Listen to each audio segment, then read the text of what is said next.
Now that you've found UBN Radio and discovered our quality talk shows, it's time to spread the word to friends, family, and the universe. 24 hours of music and talk. Radio without limits. That's why people keep coming back for more. That's UBNradio.com. Online dating. I met this girl online. Online dating. I met this girl online. Clicked and fell into this date from hell. Hello, hello, hello, and welcome to the Larry Yates As Is show. Welcome, everyone from around the world. We're so excited that you are here and watching us today. We have an exciting show. And yes, this is not Larry. Larry is continuing to be on the road. He sends his greetings, and of course, he always has something fun to say. And I'll probably think of something a little bit later that I will share. But this is Rev C, Reverend Carolyn, and I am glad to be here today. Big shoes to fill, but we come with a little bit different flair than Larry, but bring the same kind of entertainment and information to you. So today, I'm just honored to have several guests here. And we're going to dedicate the show to the women's marches around the world. I know you cannot have escaped the fact that over 3 million women marched around the world. Actually, since the last time we were on air, there was indeed an election in the United States. And, past the election and inauguration. And I personally was not able or willing to watch the ceremonies. And I do believe that the person in office is the president of all of us. However, when he starts acting like that, then perhaps I can honor the space. But I'm really knowing that I come from a place that is reflective of many people right now, where there is a sense of uncertainty. Some actually are coming with a place of fear. And then there are others who are darn angry, just angry that this has happened.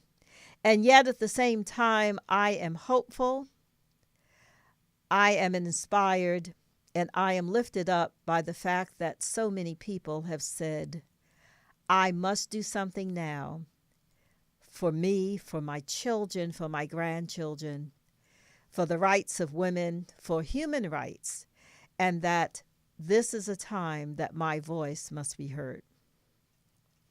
So I come to this place of saying that even though the person who's in the place of the presidency may not be my choice and may not be your choice, we honor the position, and we also recognize that we have the power, we have the rights to stand up and demand for the people what the people are asking for. So with that said, I want to welcome our guests. We have Soraya Deen, who is the founder of Muslim Women Speak. We say hello to her. And we have also Roya Nassiri-Rahimi, who is the founder of Liv Inspired. Liv Inspired. Liv Inspired. Liv yes. Inspired. And we welcome her here today. And we also are going to have someone who is calling in from the East Coast who will be with us shortly. Her name is Lyndia Grant, and she will be joining us in a moment. So let me begin with you, Soraya. You've been on the show before, so welcome back. Thank you. And we had an amazing show a couple of months ago that focused on Muslim women speaking. And we had you in a program on 9 2021, 9/11 actually, 9/11. 9/11. And what's happened since then is what is your feel about what has happened with the women's programs and the women's marches? And I know you were part of the Women's March in Los Angeles. Please share your thoughts. Thank you so much for having me again. Yes. It's a deep honor. I mean, as a Muslim woman, I think today my voice needs to be heard, and I'm here not because I feel weak, but because I want to remain strong. Yes. It's a very challenging time, and like you spoke for me when you said that we have to have a president for everybody, and that's very critical. And we feel marginalized, we feel ostracized, and those are really sad feelings to have in the United States today. I was a part of the march, yes. I also spoke. I was the only Muslim woman who spoke, and it was a beautiful experience. Women from all over coming together with one purpose, that is to make our voices heard. It was a phenomenal gathering of women. I think in LA we had over 750,000 people who marched. That is amazing. That's absolutely amazing. amazing. Yes. And to be applauded, really. Yes, and the website said 200,000. 100,000 had registered, 200,000 they expected, and then 750 show up. So this must send a strong message, I feel, to our leadership that people are talking. Yes. We are reaching out, and the most beautiful thing about the march for me was there was no violence. There was zero incidents. Yes. People came together, they marched, and I think women, we really displayed our inherent quality for compassion and collaboration. And that is a powerful moment for me. Yes. Well, thank you so much for sharing your input on that. Actually, I had a funny feedback from someone who was there. They said, well, we actually didn't march for quite a few hours because there were so many people that no one could move in any direction, or if you move with the whole group. So it was such an amazing turnout that people were on more than one street that they had planned.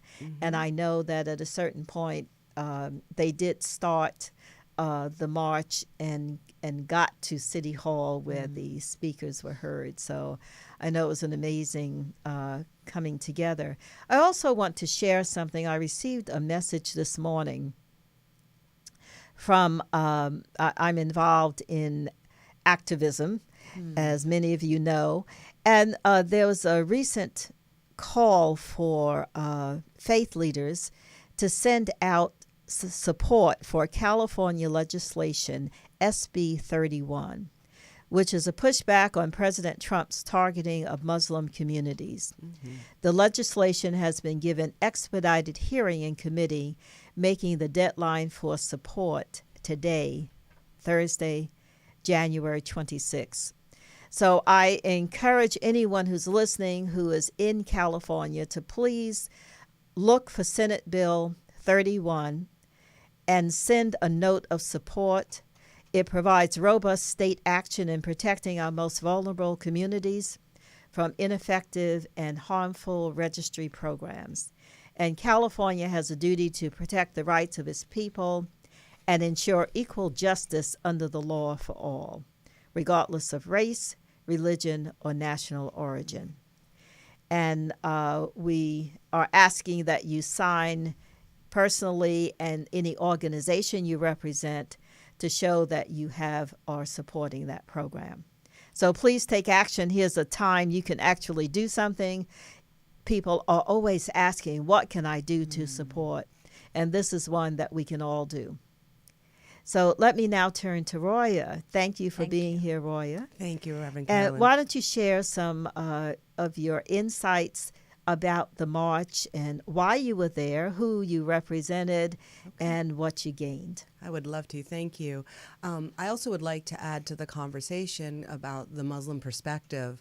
I'm Persian American. I was born in the United States, and my parents emigrated here back in 62 or 3. And what what struck me as I became an older adult, I kind of realized my parents never raised me Muslim. They had taught me about the faith, the different tenets, but they never told me to be Muslim, follow the practices. And when I became an adult, I asked my mother about that. And she said, well, when we came here, it was very difficult to be Muslim.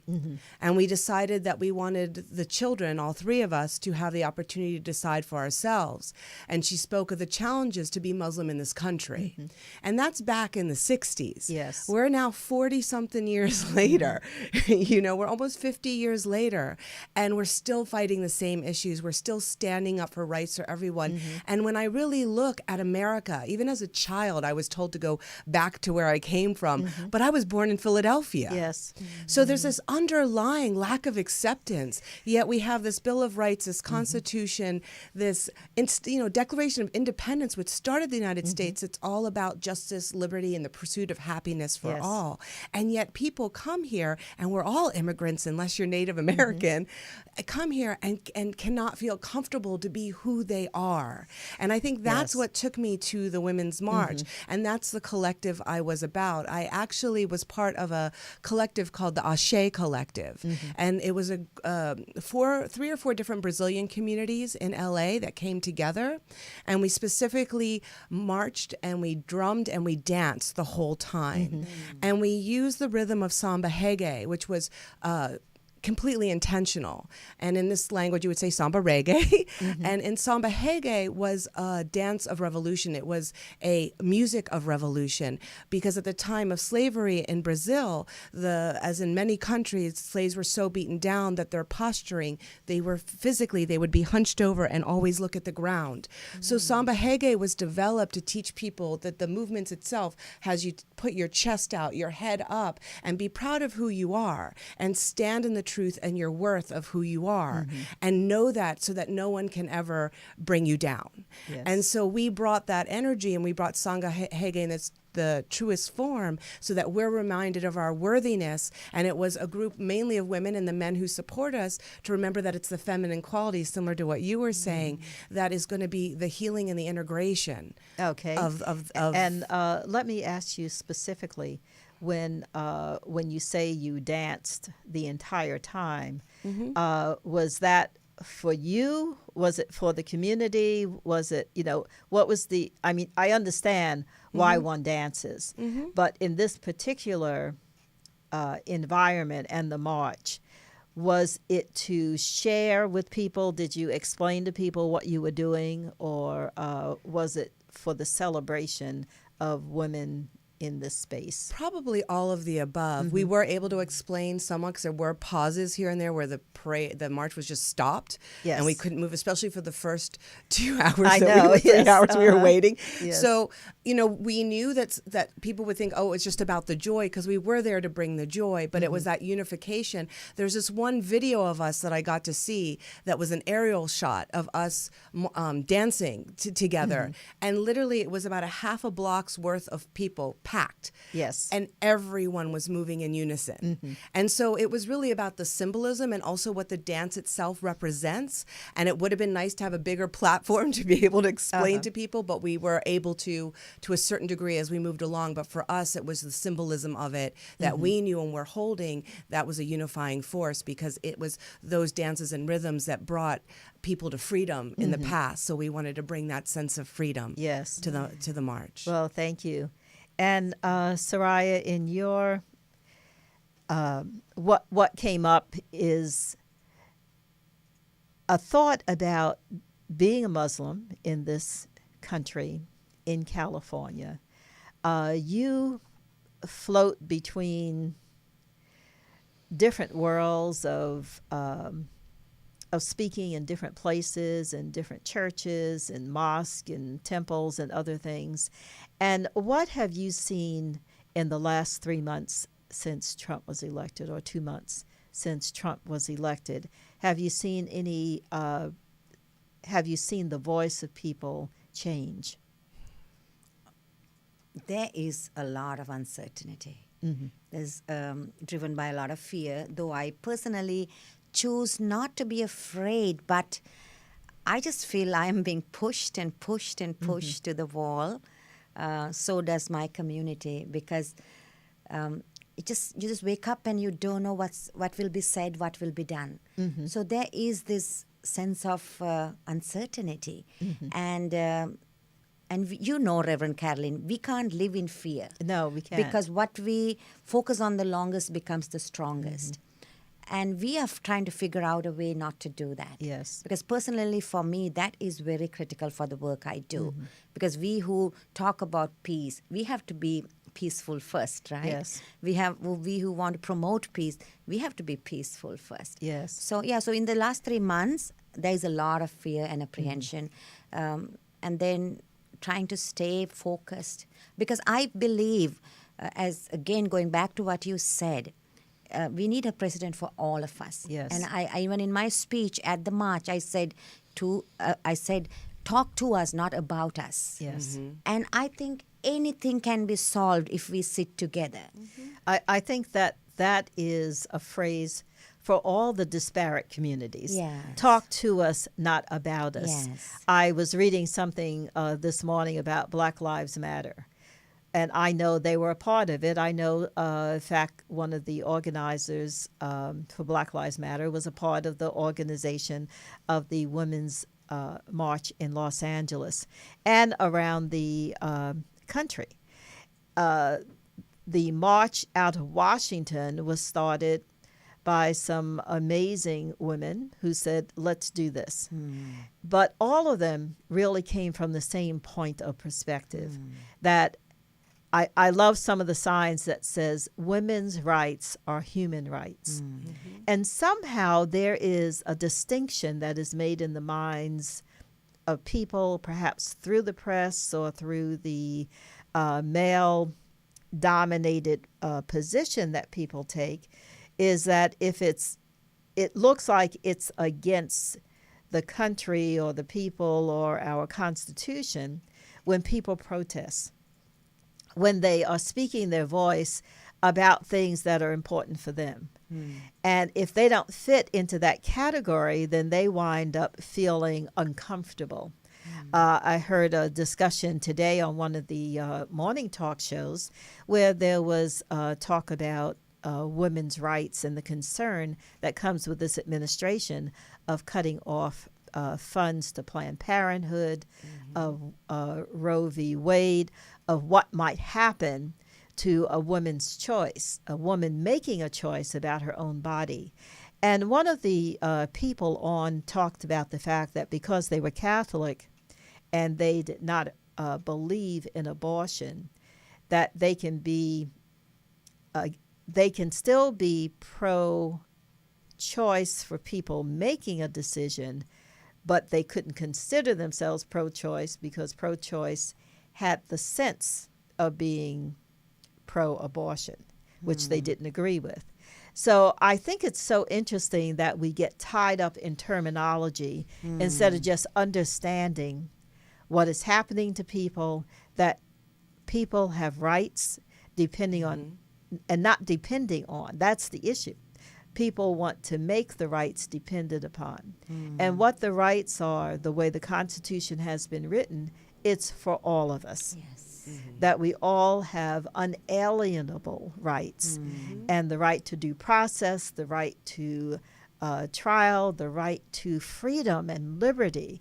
And I know that the march on Saturday and those who are continuing around the world are women saying freedom, liberty, rights for me, for my children, and for all people.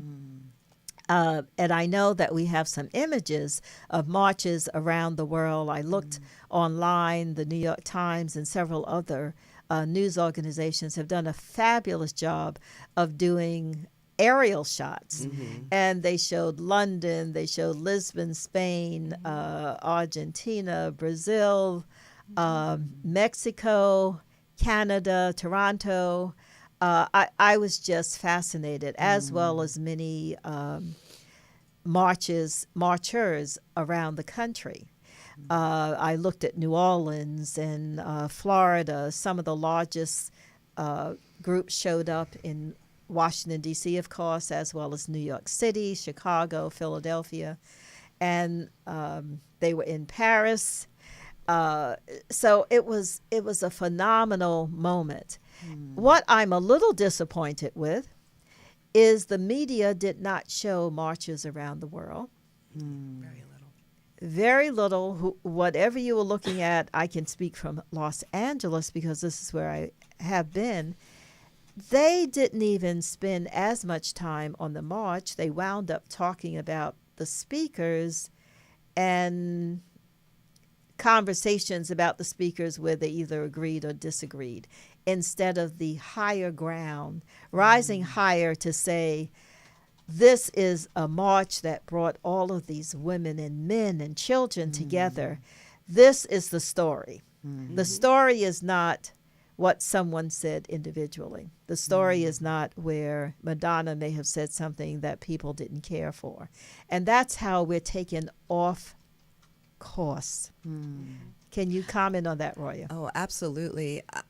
There's something that has really struck me. I actually wrote about it, about the media and the Women's March. And that is even the tendency to promote it as anti-Trump. And I understand that I don't even agree with his agenda. I'm like you, where I know he's the elected president of the United States, therefore he's all of our presidents because he's the elected president, whether I agree with his agenda or his values or whatever or not. Now, what I feel that the media does is that it deflects from the intent and it deflects from what the overall vision is. Because when we promote something as, in this case, anti-Trump, the focus gets on they don't want him as a president and then we're a bunch of sore losers that our candidate didn't win and we just aren't being quiet about it. And that allows the media that perspective. I even saw it in liberal media. They had the same verbiage. And it allows the perspective to take away from the fact that we're all saying that we want inclusivity. We want justice and freedom and rights for everyone. And so, yes, I feel that the media wanting you to call in. has derailed the intent.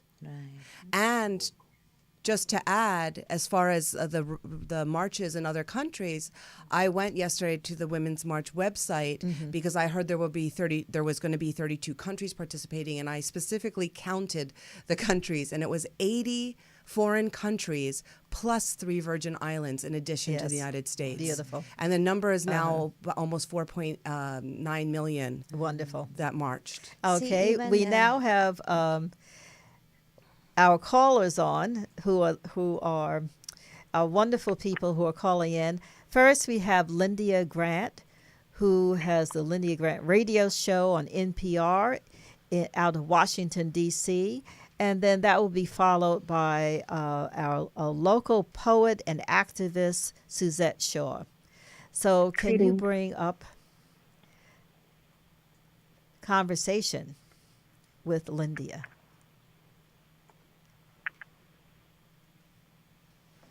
Hello? Hello? Hello, Lyndia, are you on? This is Suzette, so I'm holding. I'll let Okay. you go ahead. Hello, maybe I had the phone muted. Can you hear me? I can hear you now, so will you... I'm sorry. I was on listening and forgot I had muted the phone, Reverend Carolyn. No problem. Please I've been on join. the whole time. How's everybody? I We're hope you're doing wonderful, well. and we are on doing this program, and we love your input in regard to what happened in Washington, D.C. Well, I just thought it was marvelous. Close to 700,000 women. It was like when my son came home, he said, "Mom, what are all these women wearing pink hats?" He just saw pink hats all over the place. Yes. So I loved it. But I wrote a column that kind of sums it up because I write for the Washington Informer and my radio show is on Radio 1. And the column is out this week, says, "Careful when you dig a pit for others." It's from a scripture, Proverbs 26, verse 27. It says, "Whoso diggeth a pit shall fall therein, and he that rolleth a stone, it will return upon him." So I just wanted you all to know that that scripture came to my mind when I think about this president. And I am concerned about how things are going. He has called people some of the most despicable names possible. But in the end, he was the last man standing. Yes. And it makes me wonder, how can that be? And it also makes me wonder, with that many people marching around the world, and according to the final results, there were 673 successful marches around the world on 7 continents, and more than 4.7 million participants worldwide. And unlike you, here in Washington, we had coverage around the world all the time. We could see them everywhere. Beautiful. They kept showing it all day long. I had a meeting here at my home, but they kept splitting the screen, sometimes 4, 5, and 6 locations around the world. And they kept showing Washington how much larger it was than anticipated. And even a Metro was able to dispute that there were more women that caught the subway than it did for the inauguration. Yes. Because you know that story just keeps going and going and going. And so it just has been fabulous. And I feel that this is not going to stop. It is something that has revolutionized. I've been getting emails from the women's group, the organizers, asking if I want to come to training so I can prepare to learn, so I can prepare to run for office. They are recruiting people all over to get women ready for this movement that's taking place. We might have not elected a woman, but a new movement took place because she won that popular vote. And these women around the world are proving it. And although this march might have not been a protest on Donald Trump, every march I saw on TV in Australia, in London, in Paris, in Kenya, people in Africa, everywhere. Every time I saw marchers, there was always some pro-Trump signs in every group. In every group. And So that's he good, had- yes. He stirred up something, Reverend Carolyn, when he was on that bus up there at the TV station talking that trash. He stirred up some stuff, and then he turned around and he got to be elected as our president, not even somebody we can be proud to tell our children he's our president. This is ridiculous. So I just want to say how proud I am of what I've seen around the world. Yes, thank you so much, Lyndia.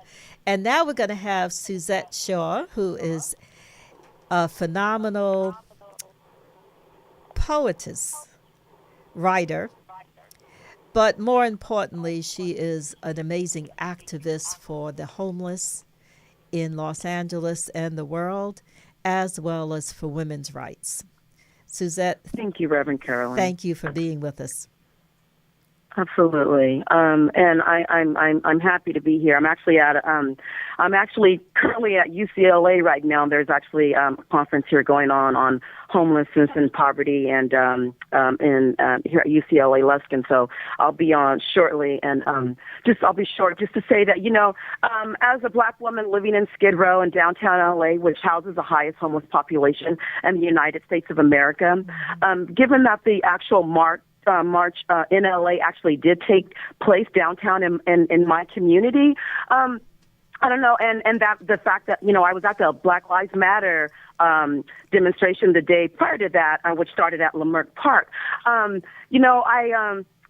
said to many of the women around me, I went there by myself, and I write, talk, and I advocate Skid Row from a woman's perspective, which is being that we live in a very male-populated community. But nevertheless, I said to a lot of the women around me, I said, your people around me, I'm like, where were you all yesterday when the Black Lives Matter event was happening? Like, we could use your support. And us women, there's a movement for supporting the needs of low-income, homeless women living in poverty right down the street here in Skid Row. Like, we could use your support here.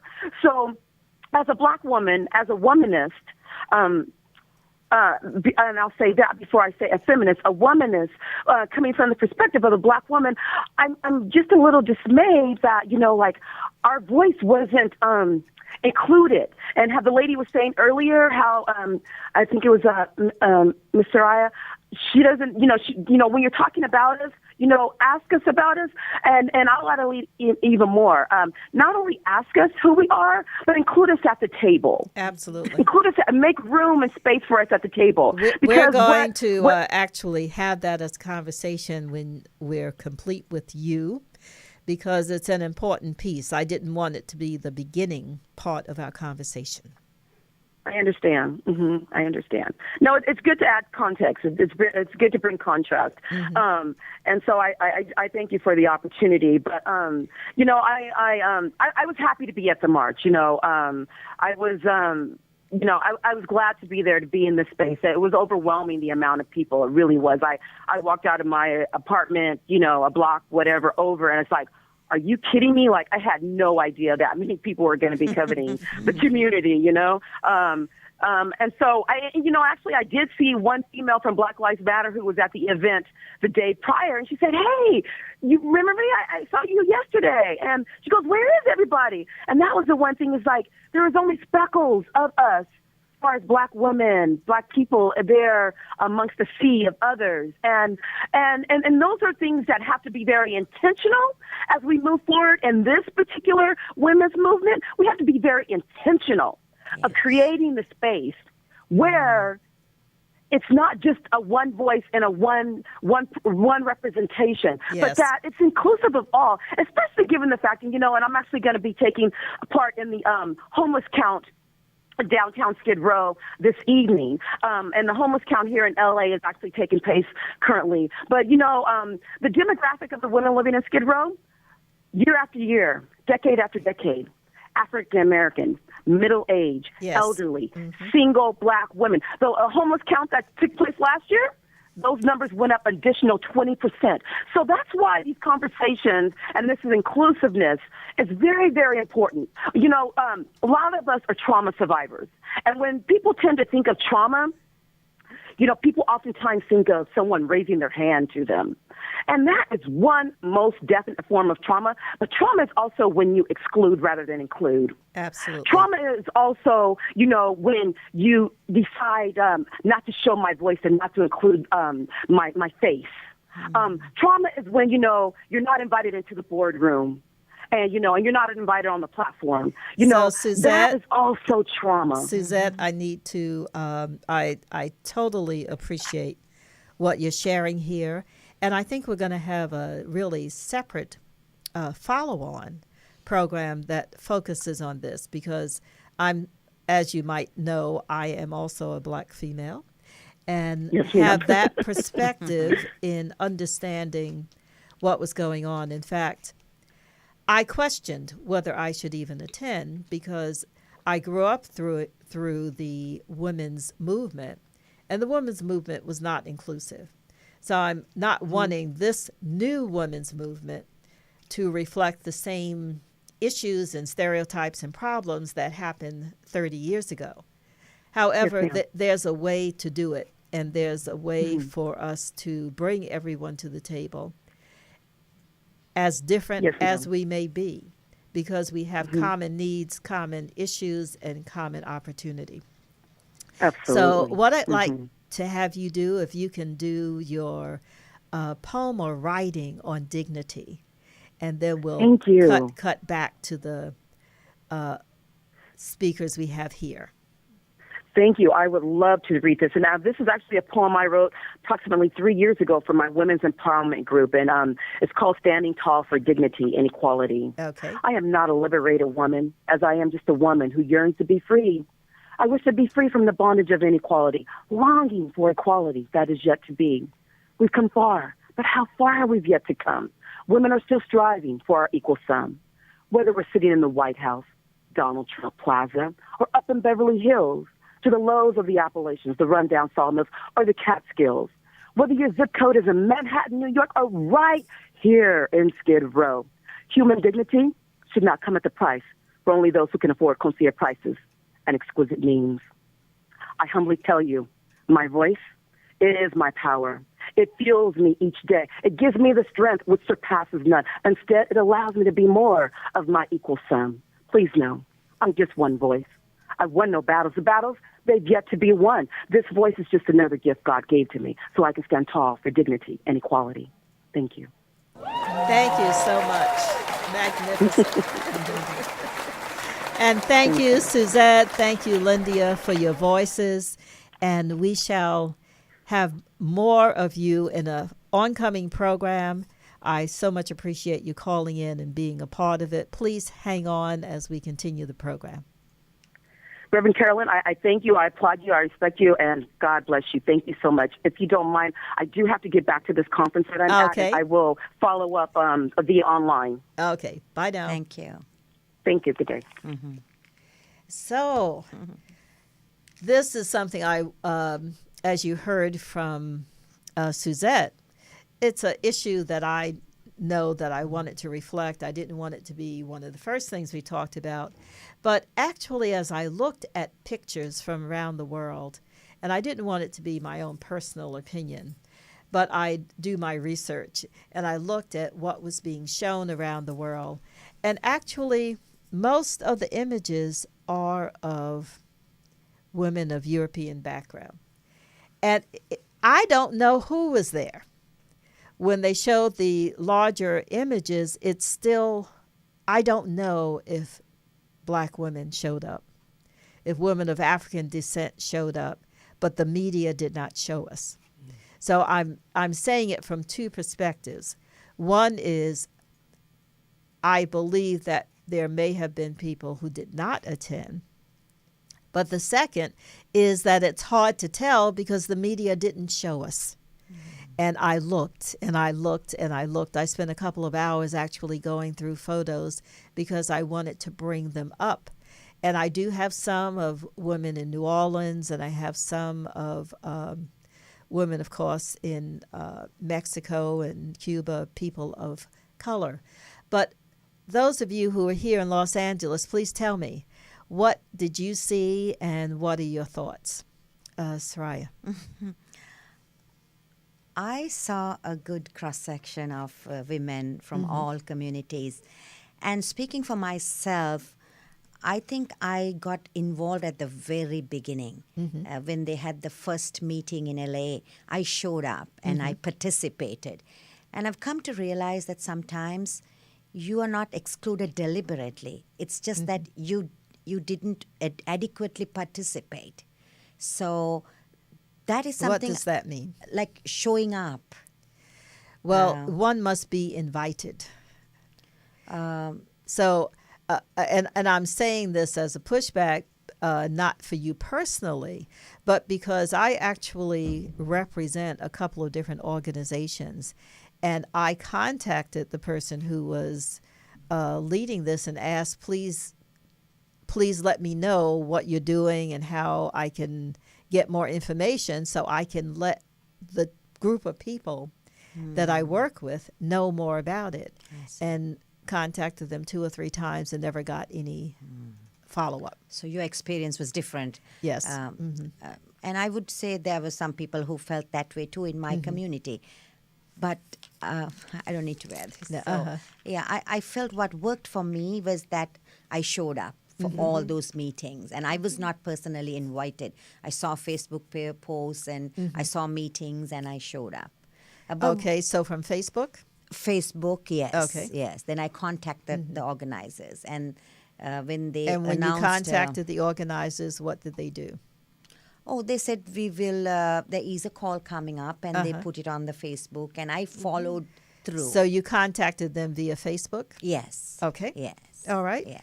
Well, that's new information. Roya, what about you? Yeah, I just want to add that I understand all perspectives, and I think that invitation is an interesting thing in a time of social media, because my understanding is of this march, it even started by just someone saying, we're going to have a women's march. And she created a Facebook post.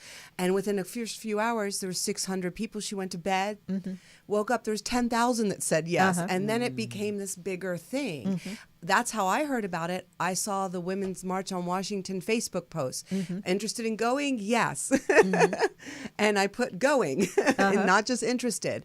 And I showed up, and I went and I got the information. Technically, I never got a personal invitation, but it was nowadays with social media, there's this public openness. And if you see it, show up. I understand that there's a whole other level in terms of specific organizations and Yeah, I'm whatnot that could speaking from an happen. organizational Yes. level. I'm not speaking from an individual level. So I believe that, and maybe it's those who are putting it together don't think of it in this way. But when you reach out to someone, and I'm not saying I was waiting for a personal invitation. I don't want this to be misinterpreted about Reverend Carolyn. It's not about Reverend Carolyn, because I've spoken to Black women all over the country, and they have had similar situations. And so I'm saying, when I intentionally reached out to someone who I knew was involved in this, if they could have tweeted me, they could have texted me, because I gave them all of my ways of getting in touch with me to say, please let me know how to be in touch with you. That was my request. Let me know how to be in touch with you. I did not go to Facebook as my way of finding out, because someone gave me a way to be in touch with them. And so my only comment is, I did some outreach to try to figure out how to be a part of it, and did not get any feedback. But that's a discussion to be had, because, and there's always an upside and things for opportunity when you're doing any kind of organizational thing. So I see this as an opportunity, and I also see it from a standpoint of, depending on the generation that's involved. Younger generations are much more prone to be Facebook interested and savvy. But if you want, it's not that if you want me there, because I'm Facebook savvy too, but if you want people of my generation who may have been there from a different place, then there might be another way to be in touch with us. And so I think all of that has to be considered. And it was successful. I'm not taking away from the success.